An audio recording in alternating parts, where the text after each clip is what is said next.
इस सत्संग के अंतर्गत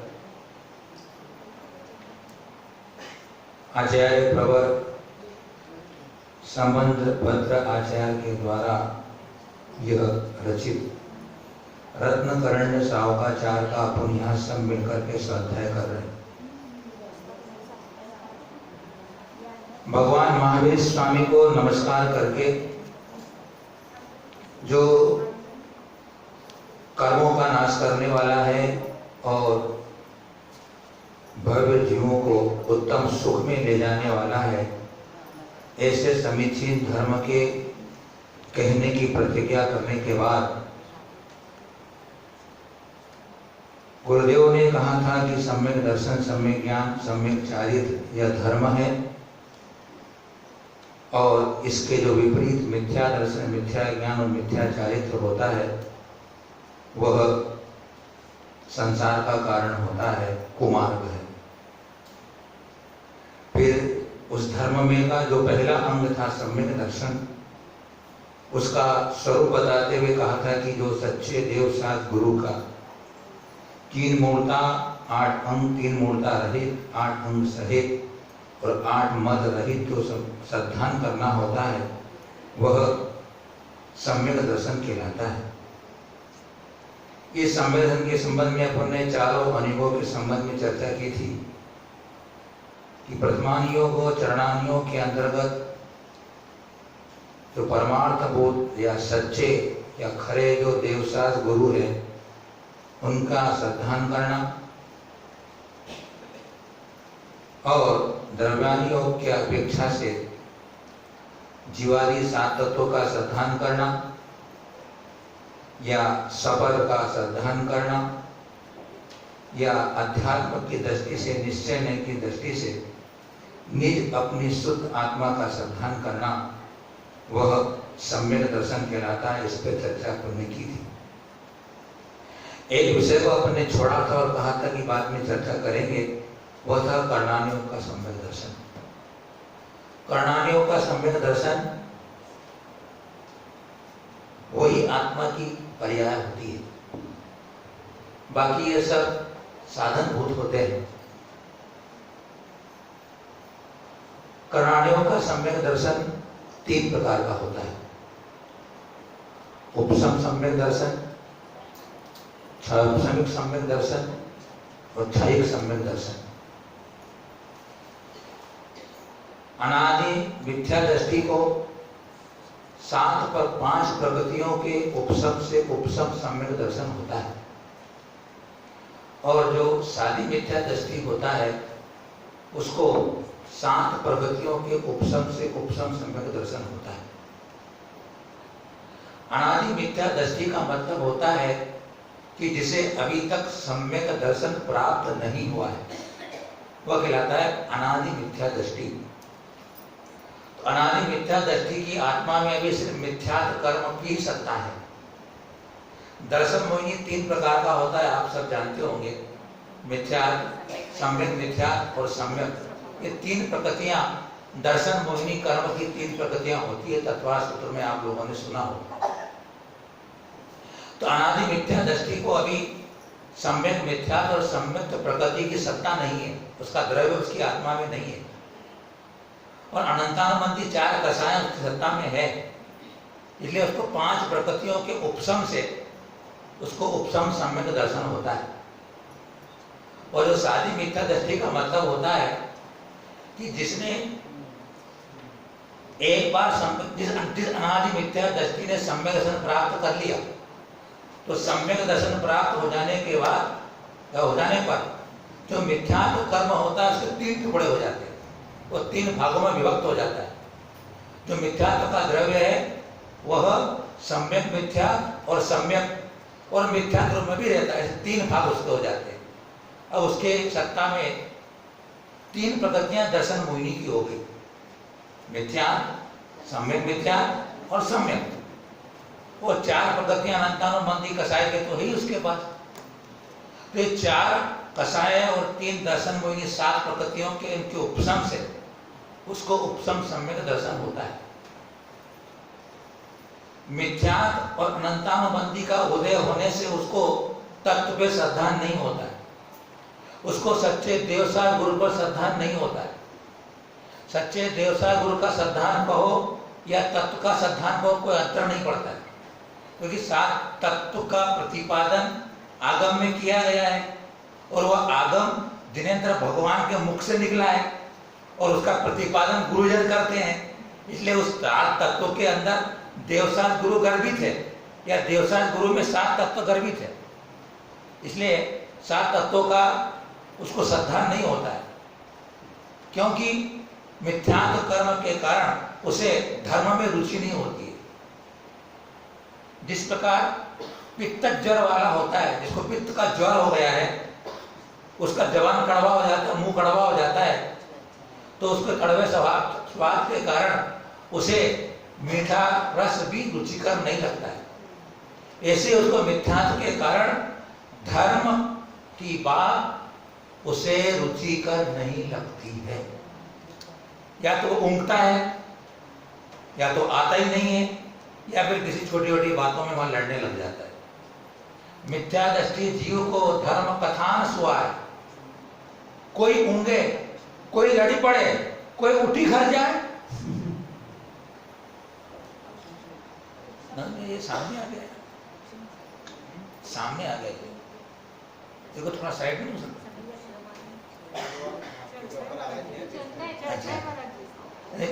मेरे को बाधा पड़ती है। नहीं कोई बात नहीं, वो आवाज नहीं जा रही ना, चलो कोई बात। तो क्या हुआ, मिथ्या दृष्टि जीव को धर्म कथान सुहाए, कोई ऊँगे, ऊँगा मतलब सोता है, झपटी मारता है, कोई ऊँगे, कोई लड़ी पड़े, कोई उठी घर जाए।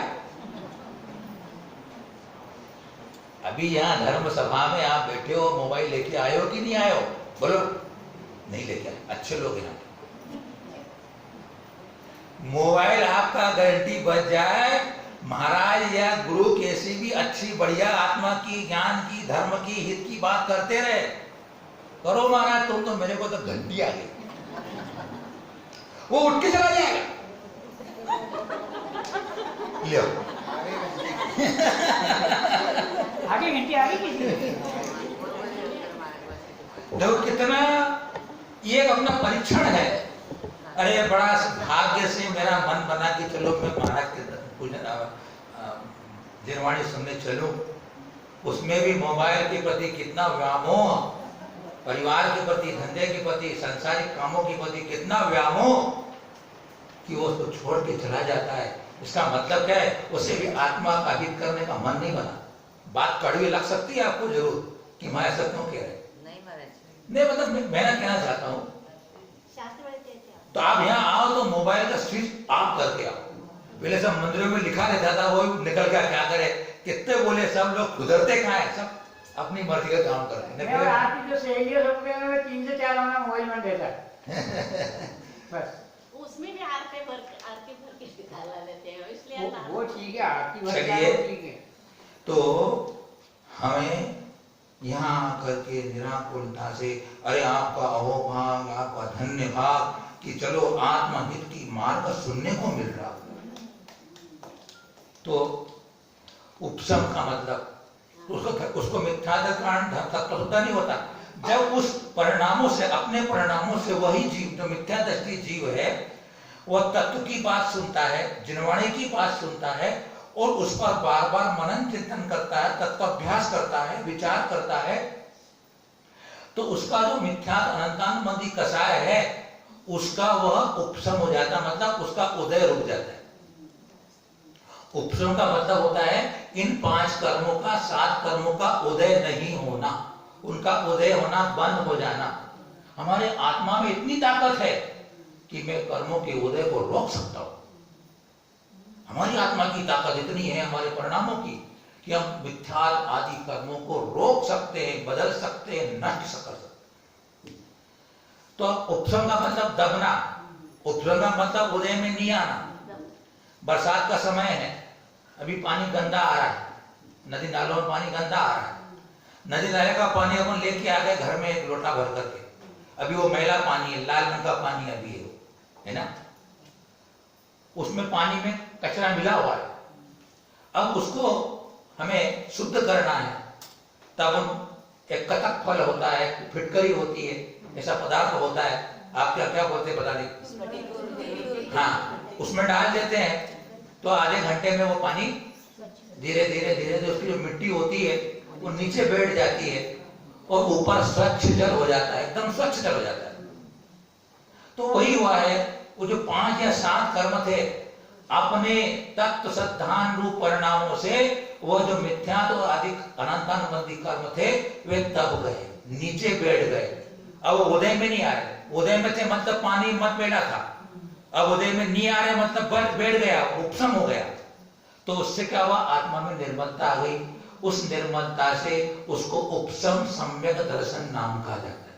आत्मा की विशुद्धि का नाम उपशम सम्यक दर्शन। और उपशम सम्यक क्या चीज है, मोक्ष मार्ग का उद्घाटक है, उद्घाटन करने वाला है। कौन? उपशम सम्यक दर्शन मोक्ष मार्ग का उद्घाटन करने वाला है।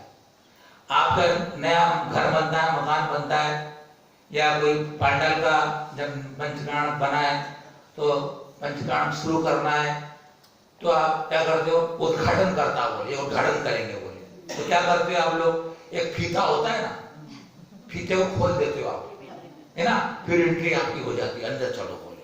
नया मकान बनाया, फीता काटते हो, है ना, तो वो तुम्हारा उद्घाटन काम करता है, फीता काटना। उसी प्रकार जब दर्शन मोहिनी का फीता खुल जाता है, काट दिया जाता है, तो उपशम सम्यक दर्शन मोक्ष मार्ग में प्रवेश करा देता है। मोक्ष मार्ग में प्रवेश उपशम सम्यक दर्शन के बिना नहीं होगा। क्यों? उपशम सम्यक दर्शन हुए बिना क्षयोपशम सम्यक दर्शन होता नहीं, और क्षयोपशमिक सम्यक दर्शन हुए बिना क्षयिक सम्यक दर्शन होता नहीं, और क्षयिक सम्यक हुए बिना मोक्ष होता नहीं। इसलिए उपशम सम्यक दर्शन उद्घाटक बल्लेबाज है। क्या है वो? उद्घाटक बल्लेबाज, ओपनर है वो क्रिकेट का।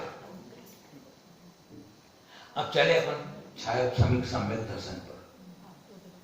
क्षयोपशमिक सम्यक दर्शन को वेदक सम्यक दर्शन भी कहते हैं। क्या कहते हैं? वेदक सम्यक दर्शन भी कहते हैं। और वेदक सम्यक दर्शन इसलिए कहते हैं कि उस क्षयोपशम सम्यक उस सम्यक्त में सम्यक्त प्रकृति का वेदन करता है वो जीव। दर्शन मोहिनी के 3 कर्म थे ना, मिथ्यात्, सम्यक मिथ्यात् और सम्यक। वो सम्यक प्रकृति उसको उदय में रहती है, उदय में रहने से उसका वेदन होगा, वेदन मतलब उसका फल को भोगना, तो उसको वेदन करता है सम्यक प्रकृति का, इसलिए उसको वेदक सम्यक दर्शन भी कहते हैं। और क्षयोपशम क्यों कहते हैं?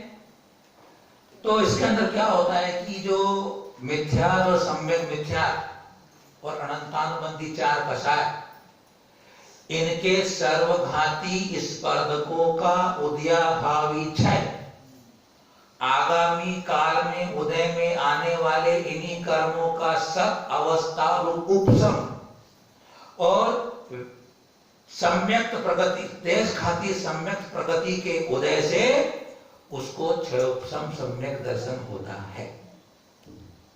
यह परिभाषा सुनी होगी आप लोगों ने, लेकिन समझते अपन क्या होता है। कोई बात नहीं, अपने को अभी शब्दों से परिचय तो बन।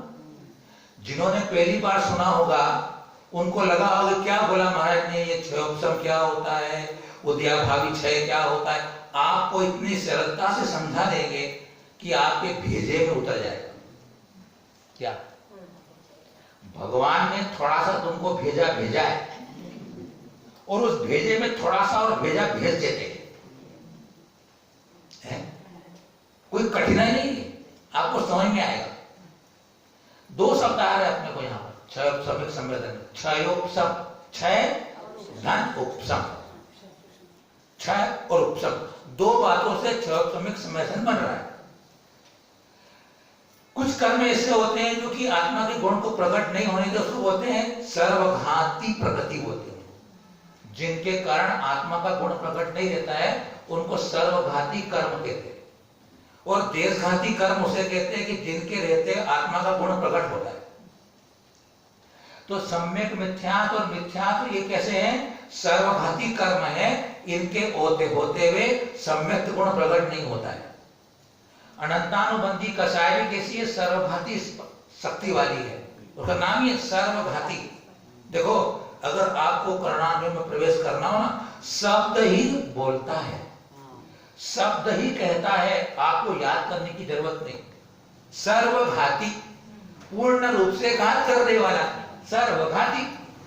तो जो हमारे आत्मा के गुणों को पूर्ण रूप से प्रकट न होने दे, वह होता है घातिया कर्म, यानी सर्वघाती कर्म, और वह मिथ्या, और वह होता है मिथ्यात और सम्यक मिथ्यात और अनंतानुबंधी चार कसाय। कसाय सबसे ज्यादा खतरनाक है। कसाय अनंतानुबंधी वो क्या करती है? मिथ्यात को बल देती है। मिथ्यात की सहेली है, जहां जहां मिथ्यात होगा वहां वहां अनंतानुबंधी जरूर होगी। दोनों की साठ-गांठ है। अनंतानुबंधी उसको सम्यक नहीं होने देती, उसके बल को मजबूत करती मिथ्यात। तो क्या हुआ? ये जब 6 प्रकृतियां सर्वघाती थी, इनका उदयाभावी क्षय, मतलब क्या हुआ? इनका जो फल था उसके फल को बहुत हीन कर देना, उसके फल को देशघाती रूप कर देना। उनकी जो फलदान शक्ति है उसको किसा करना? उसको देशघाती रूप कर देना। वो क्या आएगा? सर्वघाती उदयाभावी क्षय। मतलब क्या हुआ? ये जब कर्म उदय में आएंगे, उसके उदय में एक समय पहले इनकी सारी शक्ति बदल जाएगी, सर्वघाती शक्ति बदल करके देशघाती रूप हो जाएगी। आपको छोटा सा उदाहरण देते हैं, आपको समझ में आ जाएगा।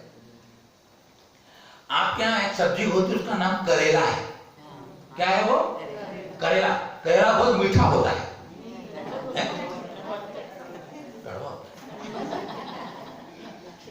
कड़वा बहुत होता है। डायरेक्ट उसकी सब्जी आप नहीं खाते हो, नहीं खा पाते हो, है ना। एक उदाहरण दे रहा हूं मैं आपको। तो जो चतुर गृहिणी होती है, चतुर महिला होती है, छपाक करने वाली होती है, क्या करती है वो? सबसे पहले उस करेले के छिलके को निकालती ऊपर से। क्या करती वो पहले? आप क्या करते? क्या हमारे उधर से करते, पहले ऊपर करेले का छिलका निकाल लेते, क्योंकि तो छिलका कड़वा ज्यादा होता है। करेले के छिलकों को निकाल लेती है, वो निकालने के बाद उसको बनाती है, और बजारने के बाद नमक के पानी में डाल देती है ना। क्यों डालती? ज्यादा नहीं।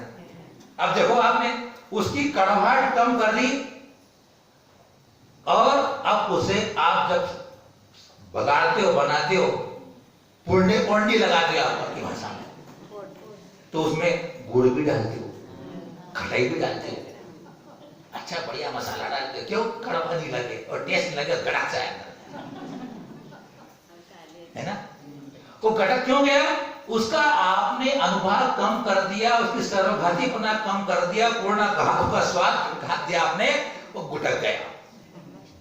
वही जो अनंतानुबंधी कसाय और मिथ्या सम्यक मिथ्या था, उसका हमारे आत्मा के परिणामों से सर्वघातीपना, उसका कड़वाहटपना, सम्यक्त को रोकने की शक्ति रूप जो उसका भाव था, वह उसका नष्ट हो गया।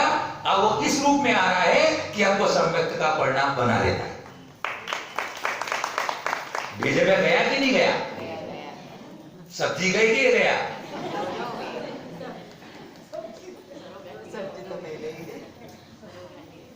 अब जो सम्यक प्रकृति है वो तो देशघाती प्रकृति है, मतलब उसका कड़वा साठ, क्योंकि देखो हे तो मिथ्यात की बेटी ही, हे तो मिथ्यात का अंश ही, क्योंकि मिथ्यात के टुकड़े हुए थे ना। हे तो मिथ्यात की बेटी, अब बेटी में असर तो बाप का आता ही है थोड़ा सा, है ना। तब वो उदय में जब आती है ना, तो वो सम्यक दर्शन को मलिन कर देती है, ये उसका काम रहता है। सम्यक दर्शन तो बना रहता है, देह गुरु प्रकार श्रद्धा बनी रहती है, लेकिन जल, मलिन और अगाढ़, ये तीन दोष उसे लगते रहते हैं। दुनिया की कोई ताकत नहीं है कि उसके प्रकृति के उदय रहते हुए आपके सम्यक में दोष न लगे, सम्यक में दोष न लगे, ऐसा कोई ताकत नहीं, उसका स्वभाव है। लेकिन सम्यक का परिणाम बना रहता है। तो क्या हुआ? अपने सर्वघाती पनों का अपने घात कर दिया, हो गया उदयाभावी क्षय, उसको क्षय कर दिया, उसके स्वाद को क्षय कर दिया, तो हो जाएगा उदय में आने के पहले क्षय कर दिया। अर्थात वो अपने रूप से न आना, उसका नाम उदयाभावित है।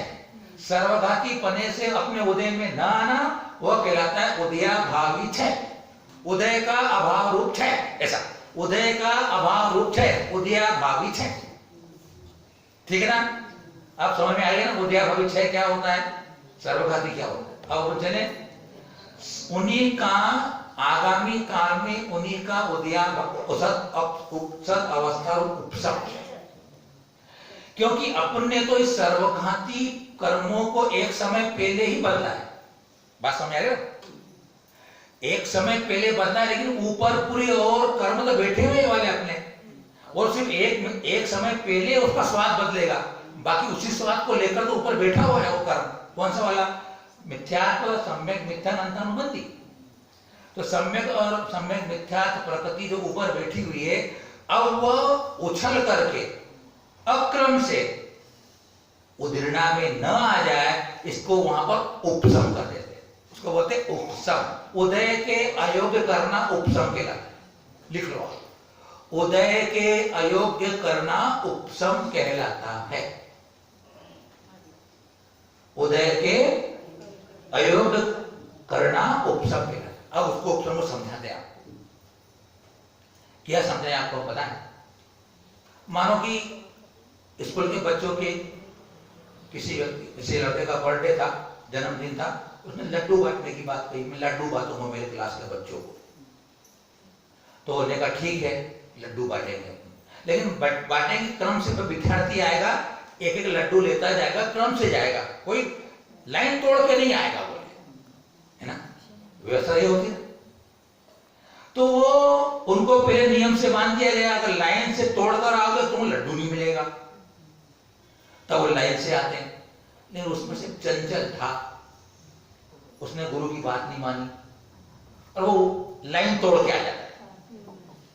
लाइन तोड़ के आता है, तो लाइन तोड़ के नहीं आए कर्म अपने उदय में आने वाले, इसलिए उनको कह दिया कि देखो लाइन तोड़ के आना मत, मार पड़ेगी, ध्यान रखना बोले ऐसा। तो क्या करते हैं वो अपने क्रम से उदय में तो आएंगे, वो कर्म मिथ्या सम्यक मिथ्या, अक्रम में उदय में नहीं आएंगे। उसका नाम है सद अवस्था रूप उपसम।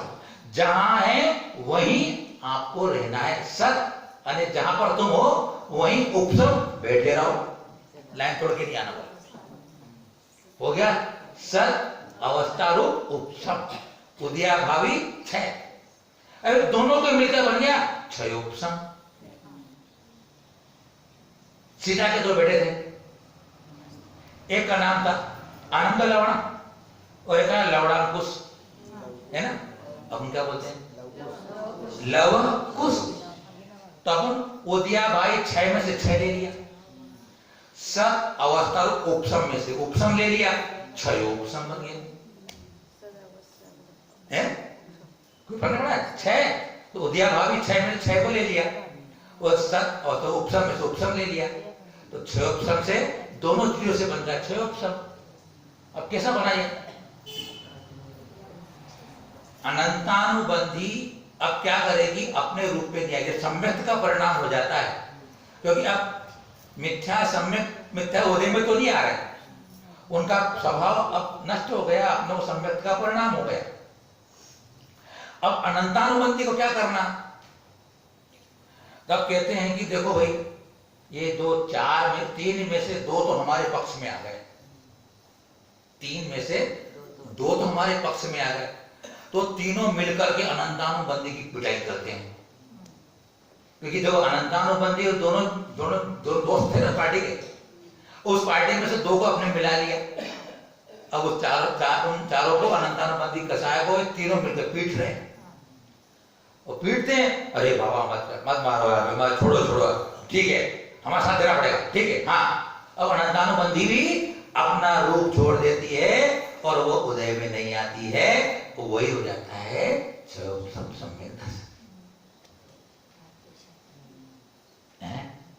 समझ में आ गया? अब तो क्षय।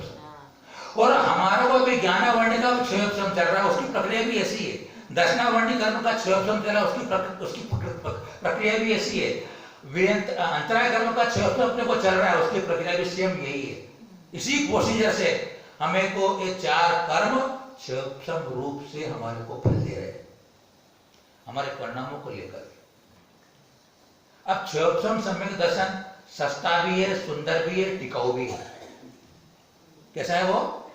सस्ता भी है, सुंदर भी है और टिकाऊ भी है। सस्ता क्यों है? क्योंकि ये दो करणों से हो जाता है। तीन करण परिणाम होते हैं, अधःकरण, अपूर्वकरण और अनिवर्तीकरण। हम कह रहे थे पहले आपके पास, अगर आपको आज शब्दों से परिचय हो जाता है, श्रवण के द्वारा आपको यह ज्ञात हो जाता है कि अधःकरण होता है, अपूर्वकरण होता है, अनिवर्तीकरण होता है। आज का सुना हुआ कल कोई मेरे से ज्यादा ज्ञानी विद्वान साधु आएंगे, आपको बताएंगे, तो आप अरे महाराज ने बताया था वो यार, आपकी स्मृति पटल पर आ जाएगा।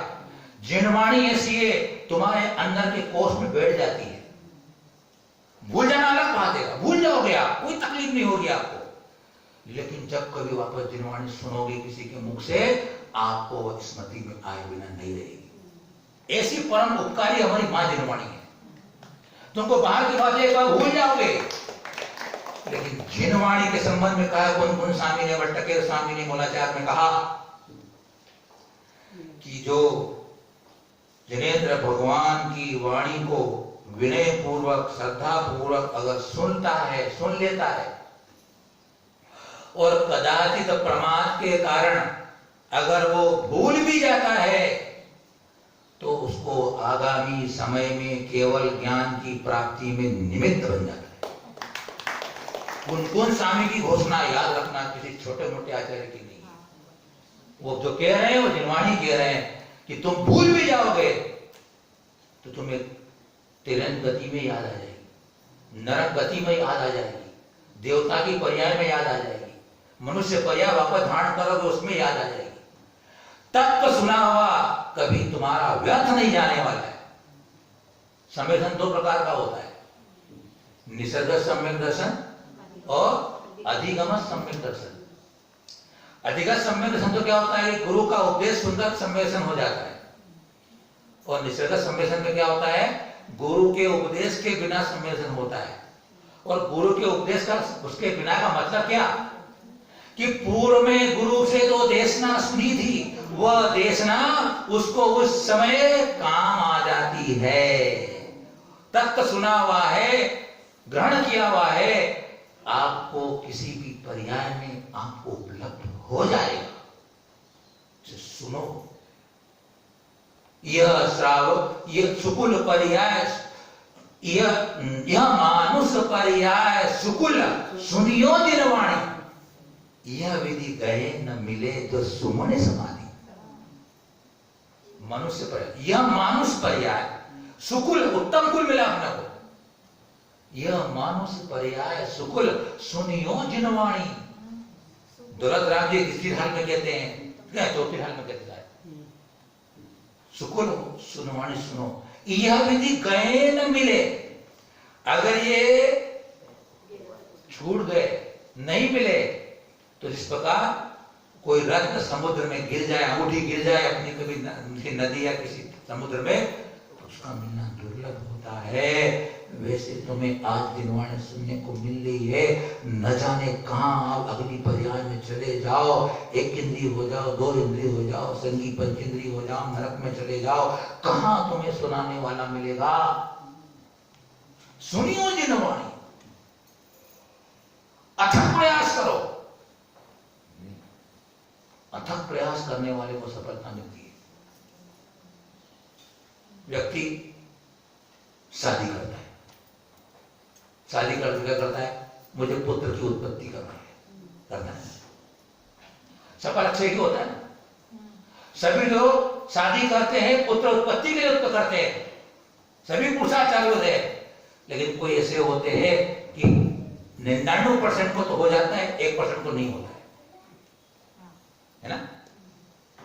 तो पुरुषार्थ करते हैं तो पुत्र उत्पत्ति होती कि नहीं होती। तो तत्व अभ्यास में हम करते रहेंगे तो सुनिश्चित है आपको भी सम्यक रूपी पुत्र की उत्पत्ति हो जाएगी। पुरुषार्थ करते रहो, तत्व अभ्यास करते रहो, जिनवाणी पढ़ते रहो, सुनते रहो, विचार करते रहो। तो बात चल रही थी अपनी शब्द अक्षर शब्द सुनो तो व्यर्थ नहीं जाएगा। तो अधकरण, अपूर्वकरण, अनिवत्तीकरण 5 लब्धियां होती प्रथमोपसम समय से प्रकट करने के लिए। क्षयोपसम लब्धि, विशुद्धि लब्धि, देशना लब्धि, प्रायोग लब्धि और करण लब्धि। ये अंतिम करण लब्धि के 3 नाम है, अधकरण, अपूर्वकरण, अनिवत्तीकरण। यहां तक पहुंचे बिना सम्यक दर्शन होता नहीं। 4 लब्धियां, क्षयोपसम लब्धि, विशुद्धि लब्धि, प्रायोग लब्धि, देशना लब्धि, प्रायोग लब्धि, करण लब्धि। इसकी चर्चा बाद में करें कभी आपसे एक दिन। कभी हाई डोज चल रहा है, माथे के ऊपर चला जाएगा। कल से हेलमेट लगाए, कल से हेलमेट लगा के आएगा। कल से ये केप लगा के आएगा, केप तो ऊपर से नहीं जाएगा, अंदर चल जाएगा।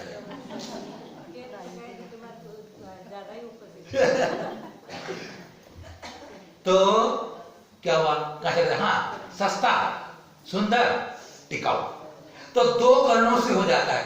3 करण कौन से, अधकरण, अपूर्वकरण, अनिवत्तीकरण। अनिवत्तीकरण के बिना ही क्षयोपसम हो जाता है। उपसम के लिए 3 करण करने पड़ते हैं, क्षय के लिए 3 करण पढ़ने पड़ते हैं। कभी चर्चा करेंगे आपसे एक दिन, बताएंगे आपको। सुनो, सुना हुआ व्यर्थ नहीं जाएगा। सुंदर क्यों है, चारों गतियों में उपलब्ध है। सुंदर क्यों है, चारों गतियों में उपलब्ध हो जाता है क्षयोपसम सम्यक दर्शन। और टिकाऊ क्यों है, क्योंकि 66 सागर तक रह सकता है तुम्हारे को।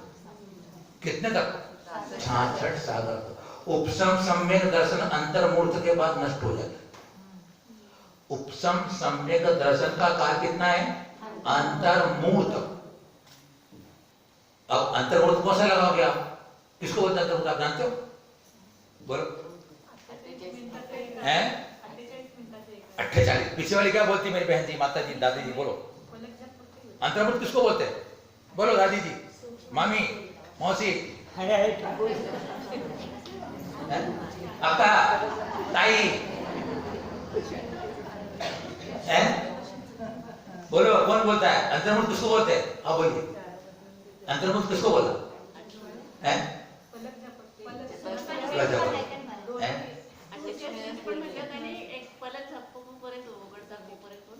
अंतर्मूर्त का बहुत भेद होते हैं। अंतर्मूर्त बहुत प्रकार, असंख्यात प्रकार का अंतर्मूर्त होता है। एक आवली के ऊपर एक समय करने के बाद जघन्य अंतर्मूर्त होता है। एक आवली, आवली मतलब क्या आवली क्या बताएंगे आपको, है असंख्यात समयों की एक आवली होती है। कितनी, असंख्यात समयों की एक आवली होती है। उसमें एक समय बढ़ाएंगे ना तो वो जघन्य अंतर्मुख होता है, और 48 मिनट से एक समय कम कर दो तो उत्कृष्ट अंतर्मुख होता है ना। तो ये केवली गम में जो अंतर्मुख वो लगाना पड़े, अपने ज्ञान में नहीं आ सकता है। पलक झपकने वाला भी अंतर्मुख है, उस पलक झपकने में भी कई अंतर्मुख हो जाएंगे। पलक झपकने में भी कई अंतर्मुख हो जाएंगे, गिनती ने अपने पास है, केवली गम में विषय है। एक अंतर्मूर्त के असंख्यात भेद है। तो अंतर्मूर्त हम सामान्य समझ के चलो, अगर आप मोटा मोटा ही पकड़ते हो 48 मिनट भी रख लो तो कोई तकलीफ नहीं है, 48 बना के रखो, इससे मालूम पड़े। आत्मा के परिणाम 48 मिनट बहुत कम रह पाते। आचार्य कहते हैं विशुद्ध परिणाम ज्यादा देर नहीं लेते, वो गिरता है, स्वभाव है, ज्यादा समय तक विशुद्ध परिणाम नहीं देते। तो क्या हुआ, 66 सागर तक आपको क्षयोपसम समय से बना रह सकता है ना। इसलिए क्या है वो, और रहेगा क्षय समय दर्शन। तो इन 7 प्रकृति का क्षय हो जाता है, आत्मा में से 7 कर्म निकल के नष्ट हो जाते हैं, इनकी सत्ता ही नहीं रहती है। वह होता है क्षय समय दर्शन, और यह स्थायी नौकरी वाला होता है, यह परमानेंट सर्विस वाला होता है। कौन, क्षय सम्यक दर्शन। एक बार हो जाए, परमानेंट है, एक बार हो जाने के बाद कभी छोड़ना नहीं है। तो लिख लिया आपने पहले वाला तो मोक्ष मार्ग का उद्घाटक है, दूसरा वाला क्षयोपशम समय सस्ता है, सुंदर है, टिकाऊ है, वो तीसरा वाला परमानेंट है। सस्ता क्योंकि है क्योंकि 2 करणों से होता है ना, 3 करण नहीं करने पड़ते, इसे सस्ता है, 2 करण करने पड़ते हैं, अधिकरण अपूर्वकरण। वो सुंदर क्यों? 4 गति में होता है बताइए आप। अगर और मजे की बात यह है कि एक सम्यक दर्शन दिन में कई बार होता है और कई बार छूट जाता है। सम्यक दर्शन दिन में कई बार होता है, कई बार छूट जाता है, अभी पता नहीं चलता है। इसलिए आपको हमेशा देव साथ गुरु की भक्ति, तत्व अभ्यास और भावों की विशुद्धि में रहना चाहिए।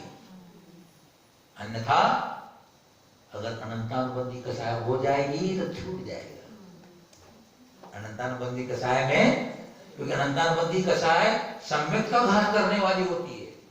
2 मुख लाड़ी है ये। कौन? अनंतानुबंधी के 2 मुख होते हैं। कितने मुख होते हैं? किसके? क्योंकि 2 काम करती है, इसलिए 2 मुख बोले उसके। एक पानी पीने वाला सर्प होता है, उसके 2 मुख होते हैं, उसको लांडी बोलते हैं। हमारे 2 मुख की लांडी, एक प्रकार सर्प होता है। कौन भैया होता है? क्या बोलते हैं? लांडी बोलते होगी। 2 मुख की लांडी, उसके दोनों तरफ मुंह होते हैं।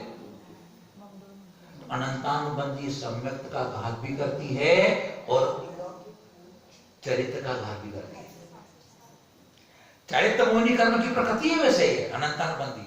मोहिनी कर्म 2 प्रकार का होता है, दर्शन मोहिनी, चारित्र मोहिनी। तो चारित्र मोहिनी का भेद है अनंतानुबंधी, और वो अनंतानुबंधी कसाय है, इसलिए वह चरित्र का घात करती है। लेकिन चरित्र घात कैसे करती है? वो जो अप्रत्याख्यान प्रत्याख्यान संजन कसाय है, जो कि डायरेक्ट कसाय का घात करती है, उनको शाबाशी देती है, उनको हेल्प करती है, उनको सहयोग करती है। हाँ, तुम तो चारित्र घातों में तुम्हारे साथ हो बोले, सिर्फ सपोर्ट करने वाली होती है, किसी चारित्र का घात नहीं करती। वो चारित्र घात करने वाली कौन सी? अप्रत्याख्यान कसाय। अप्रत्याख्यान कसाय देश संयम नहीं होने देती है। प्रत्याख्यान कसाय सकल संयम नहीं होने देती है, और संजन कसाय यथाख्यान चारित्र नहीं होने देती है। जो सुना होगा तत्वासूत्र में आप लोगों ने, तत्वासूत्र नहीं सुना आप लोगों ने? सुनना चाहिए ना। अरे जैन धर्म का प्राण है वो तो, जैन धर्म का प्राण है। जिसने तत्वासूत्र नहीं पढ़ा, जिंदगी में कुछ नहीं पढ़ा हो। वो कठिन थोड़ी है, सरल है। हमारे ऐसे आपको पढ़ाने वाले को मिल जाएगा तो तुमको यूज का देंगे आपको, कोई कठिन थोड़ी हो। अभी 10 धर्मों में यहाँ पढ़ते क्या? सबको आता है, पढ़ते हो, बस थोड़ी करते, व्याख्यान थोड़ी करते। समय नहीं होता, उस दिन समय नहीं मिलता होगा व्याख्यान का, है? तो सिर्फ तत्वासूत्र पढ़ते हो 10 अध्याय का, बस उसमें क्या मजा आएगा? हाँ, तो उसमें क्या होता है? पढ़ने से क्या होता है? उसका अर्थ आना चाहिए अपने को। जैन धर्म में नमोकार मंत्र, भक्तामार स्तोत्र, तत्वासूत्र, ये जिन धर्म में जो पैदा हुए उनको ये तो आने चाहिए। क्या नाम बताया? नमोकार मंत्र, भक्तामार और तत्वासूत्र, ये तो अपने को आना चाहिए, उसका अर्थ आना चाहिए। ये पूरा जनागम का सार है तत्वासूत्र। मोक्ष मार्ग पूरा उसी में तो है। अपने को कहां जाना है? मोक्ष में जाना ही नहीं जाना है।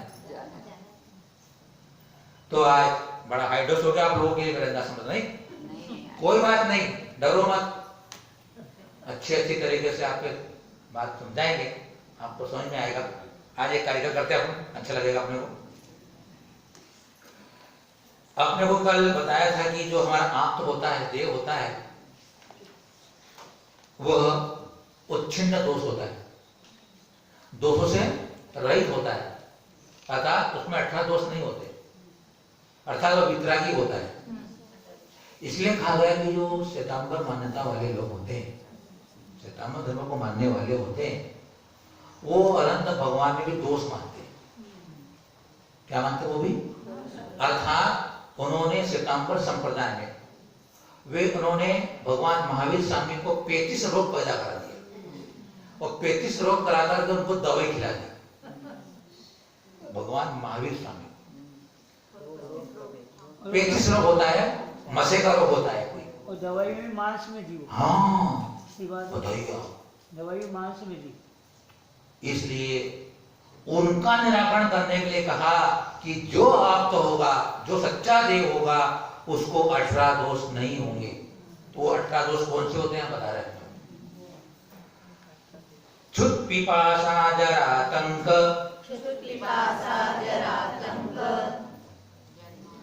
जन्मांतक भयस्मया, क्षुत् पिपासा जरातंक, जन्मांतक भयस्मया, नरागद्वेष मोहाश्च, यस्याप्तः स प्रकीर्तते, नरागद्वेष मोहाश्च, यस्याप्तः स प्रकीर्तते। बोलिए।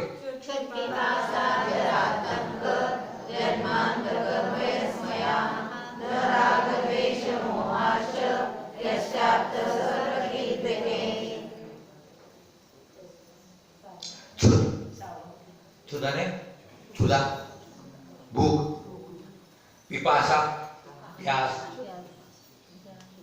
जरा बुढ़ापा, आतंक रोग, जन्म जन्म, अंतक अंतक ने मृत्यु, आतंक ने अंतक नहीं लगा, अंतक होना अंतक मृत्यु मृत्यु है, आतंक नहीं। भय અને ભય, વિસ્મય અને મદ, ન અને नहीं होते, राग અને राग અને पर वस्तु में प्रीति को राग बोलते, द्वेष अप्रीति को द्वेष बोलते, मोह अर्थात विपरीत मान्यता, मोह, यस्य अने जिसके, न नहीं होते हैं, स अने वह आप्त प्रकीर्तते, वो आप्त कहा जाता है। ये जो ऊपर च शब्द है ना दूसरी पंक्ति में च, क्योंकि इसमें पूरे 18 दोष अभी आए नहीं, इसके अंदर अपने को कुछ च शब्द से 7 जो होते हैं अलग लेना पड़ेगा अपने को, च शब्द से। देखो भूख, प्यास, बुढ़ापा, मृत्यु, रोग, जन्म, मृत्यु, भय, मद, राग, द्वेष और मोह, ये कितने हो गए? 11 हो गए। और 11 के बाद 7 ढूंढते हैं। देखो होता है विस्मय, आर्थ अने दुख, खेद, शोक, निद्रा, चिंता और श्वेत अने पसीना, ये दोष अरहंत को नहीं होते। अगर जिनमें ये है, ये 18 बातों में से एक बात भी है, वह मेरे लिए श्रद्धा करने योग्य नहीं है, मेरे लिए विनय करने योग्य नहीं है, मेरे लिए मानने योग्य नहीं है। एक भी दोष उसके अंदर है। कौन से होते? जन्म, जरा, तिरका, क्षुधा, विस्मय, आरत, रोग, रोग, शोक, भय, मोह, मद, निद्रा, चिंता, श्वेत, फिर क्या था? राग, देश और मोह, राग, देश और मरण ज्योत, ये 18 दोष नाई होत अरहंत के जो छवि लायक मोस। ये पद्यानुवाद में इसको 18 दोषों को नाम दिया गया। अब चिंतन करना अपने को, जिस देव को, जिसे मैं देव मानता हूं, जिसे मैं भगवान मानता हूं, जिसे मैं ईश्वर मानता हूं, जिसे मैं परमात्मा मानता हूं, कोई नाम दे दो आप, अगर उसमें 18 में से अगर एक भी दोष है, वो मेरे श्रद्धा के योग नहीं होगा। यह बहुत महत्वपूर्ण बात है। तंबरों के माना गया तो हमारे लिए वाक तो नहीं होता है, हमारे लिए प्रणम नहीं होता उनके यहाँ का। भले अपने को जैनी मानते हैं, अपने को मोक्ष माना बताने वाला मानते हैं, लेकिन मोक्ष नहीं होगा, क्या मानोगे, है ना? तो ये जो जितने अपने को बताए ना, उसमें से केवली भगवान को वेदनी जन्म, जो 11 वेदनी कर्म के द्वारा होने वाले जो 11 परिसर होते, वो नहीं होते कायदे से। क्योंकि उन्हें क्यों प्रश्न उठाया उन्होंने कि अरहंत भगवान को वेदनी कर्म का उदय चल रहा है, और शास्त्रों में लिखा तत्वार सूत्र में कि वेदनी कर्म के उदय से 11 जिले, 11 परिसर जिनेंद्र भगवान को होते, लेकिन वो कैसे होते हैं? वेदनी कर्मजन्य होते हैं। तो वेदनी कर्म का जब उदय है तो उनको परिचय होगी, इसलिए परिचय होगी, इसलिए उनको रोग हो जाता है, ऐसा वो कहते हैं। लेकिन हमारे यहाँ कहते हैं आचार्य कि अनंत भगवान को वेदनी कर्म का उदय होते हुए भी मोहिनी कर्म का नाश हो जाने के कारण वह वेदनी कर्म कोई काम नहीं करता है। उसके उदय होते हुए किसी प्रकार की भूख प्यास ठंडी गर्मी रोग शोक कुछ भी नहीं होता उनको किसी प्रकार का। क्यों? क्योंकि उनको मोहिनी जन्य कर्म का उदय नहीं होता है। अब वो जली हुई रस्सी के समान हो गया वेदनी कर्म। कैसा हो गया? जली हुई रस्सी से किसी वस्तु को बांध सकते हो क्या? क्या बांध नहीं सकते हो? हाँ तो बांधते हैं, हमारे गांव में तो बांधते हैं। क्या बात करते? तो यहाँ बोलना पड़ेगा कि यहाँ के लोग ऐसे हैं कि गणेश गुरु में नाम देना पड़ेगा कि जड़ी हुई लकड़ी रस्सी से बांधते नहीं, वहां तो बांध देते हो, नहीं बांध सकते। तो जड़ी हुई रस्सी के समान है, वो कोई काम नहीं करती, कोई काम नहीं आती है। उसी प्रकार वेदनी कर्म होते हुए भी वो अपना काम नहीं करता है, वेदन नहीं कराता है, इसलिए उसको परिचय उपचार से करे। तो कारण पाया जा रहा है, इसलिए कार्य नहीं। जैसे मुनिराज होते, मुनिराज को आहार संज्ञा छठे गुणस्थान तक ही होती है, छठे गुणस्थान तक ही आहार संज्ञा होती है, सातवें गुणस्थान में आहार संज्ञा नहीं होती है। जब हम अंजलि बना के जाते हैं तो उसमें छठा गुणस्थान होता है, आपके आहार करना शुरू के छठा गुणस्थान होता है, फिर बीच में सातवां गुणस्थान हो जाएगा, वो बात अलग है। लेकिन सातवें गुणस्थान में असाता वेदनी कर्म की उदीर्णा नहीं होती है, असाता वेदनी कर्म का उदय नहीं होता है, इसलिए वहां वेदना नहीं होती है, इसलिए वहां पर आहार संज्ञा नहीं है। तो कर्म का विपाक उदय में आते हुए भी वहां उपचार से कहा गया है। जैसे भय संज्ञा, भय संज्ञा आठवें गुणस्थान तक है, लेकिन वहां उपचार से कही गई, क्योंकि वो भयभीत नहीं होते, लेकिन कर्म का उदय आ रहा है, अपना फल दे रहा है, इसलिए उसको उपचार से भय कहा गया। लेकिन निर्विकल्प समाधि में आठवें गुणस्थान में बैठे मुनिराज को किंचित मात्र भय नहीं होता, लेकिन कर्म का उदय भय संज्ञा, मैथुन संज्ञा नवे गुणस्थान तक है, मैथुन संज्ञा नवे गुणस्थान, वेद कर्म का उदय नवे गुणस्थान तक है। वेद कर्म का उदय होने के बावजूद भी उनके उन मुनिराजों के द्वारा जो मैथुन रूप क्रिया नहीं होती है, इसलिए उनको वह मैथुन संज्ञा रूप उपचार से कही गई। इस प्रकार से यहाँ 18 दोषों की चर्चा की गई है। ये 18 दोष हमारे आप्त में नहीं होते हैं, इसलिए श्रद्धा के योग्य होते हैं। इस प्रकार से यहाँ पर इन 18 दोषों के माध्यम से हमारे आप्त के प्रति स्वरूप की चर्चा की गई है। हमें विचार करना है, दृढ़ विचार करना है कि जो अन्य मिथ्या जो भी देव जगत में है, जो लोग सब उसको भगवान मानते हैं, उनको मेरा मस्तक नहीं झुकेगा, उनकी मैं विनय नहीं करूंगा। क्योंकि होता है कि बहुत से लोग